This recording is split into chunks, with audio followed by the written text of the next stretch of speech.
Hello বন্ধুরা, বানানো হয়ে গেল জলপাই আচার। আস্ত জলপাই দিয়ে খুব মনের মতো করে আচার বানিয়েছি। কেউ খাক বা না খাক, আমি তো আসলে ফ্রি থাকতে পারি না, তাই কাজে থাকি সব সময়। একদম মনের মতো করে বানিয়েছি আচারটা। এই কাঁচা জলপাইগুলো এনেছিলাম, কিন্তু এগুলো পেকেছে, আমার সময় নেই কখন বানাবো।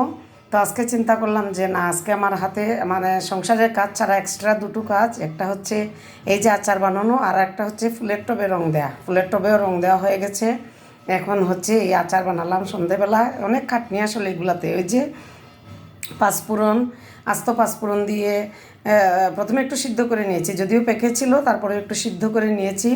সিদ্ধ করে নেওয়ার পরে হচ্ছে সরিষার তেল দিয়ে একটু, ওই যে দেখতে পাচ্ছেন পাশে, কারণ আচার ভালো থাকতে গেলে কিন্তু সরিষার তেল খুবই প্রয়োজন। সরিষার তেল দিয়ে তারপরে হচ্ছে একটু আস্ত পাঁচফোড়নও দিয়েছি। আর আগেই আমি একটু ভেজে নিয়েছি কিছু পাঁচফোড়ন এবং শুকনো মরিচ, আস্ত শুকনো মরিচ, এগুলো ভেজে তারপর বেটে নিয়েছি। শিলপাটায় বেটে তারপরে এইভাবে করেছি, এবং পাটা গুড় দিয়ে। তো কেমন হলো বন্ধুরা? এই সিজনে আসলে কেউ যদি নাও খায় ঘরে, তারপরেও আমার এগুলো বানানো হচ্ছে, এটা অভ্যাস। কারণ ওই যে আমের আচার এখনও আছে, জলপাই আচার নেই বেশি। কারণ হচ্ছে এই জলপাই আচার করতে গিয়ে আবার আমার ওই যে অবাক জলপানের কথা মনে পড়ে। কোথায় জলপাই, কোথায় জলপাই, এই যে তখন মানে মানে হাসি, আর এই আচারগুলো বানাই আর কি। তো যাই হোক, এখন মা হচ্ছে এই আচারগুলো পছন্দ করতেন, তো সেটাও মনে পড়তেছে। কিন্তু এগুলো আস্তে আস্তে মা আবার পছন্দ করতেন না, এগুলো একদম পেস্ট করে তারপর বানাতাম আর কি। গতবার আমি যা আচার বানিয়েছিলাম সবগুলো মা খেয়েছেন। মা কিছু দিয়ে ভাত না খেতে পারলে আচার দিয়ে একটু খেতেন। তো যাই হোক, এবার করতে গিয়ে অনেক মনে পড়ছে মাকে। আর মা অবশ্যই এই আস্ত আচারগুলো, মানে আস্ত জলপাইয়ের আচার খেতেন না, পুরো আমি পেস্ট করাগুলো। তো যাই হোক বন্ধুরা, এগুলো আসলে করা শখের কাজের মতো।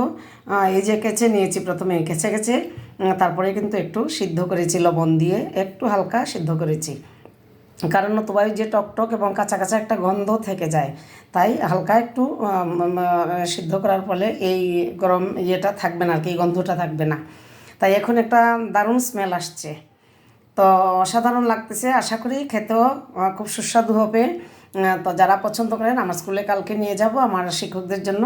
তো যাই হোক বন্ধুরা, সবাই এই সিজনে জলপাই প্রচুর বাজারে পাওয়া যায়। আমি মাত্র 1 কেজি করেছি, আরও আনবো আজকে হেঁটে আসার সময়, আরও করব। আপনারাও এভাবে বানিয়ে ঘরে রাখেন, যখন পছন্দ হয় তখন খাবেন, যখন ভালো লাগে তখন খাবেন। তো যাই হোক বন্ধুরা, এই শখের কাজগুলো ব্যস্ততার ফাঁকেও করে থাকি, করতে হয়, আপনারাও করবেন আশা করি। তো ধন্যবাদ সবাইকে।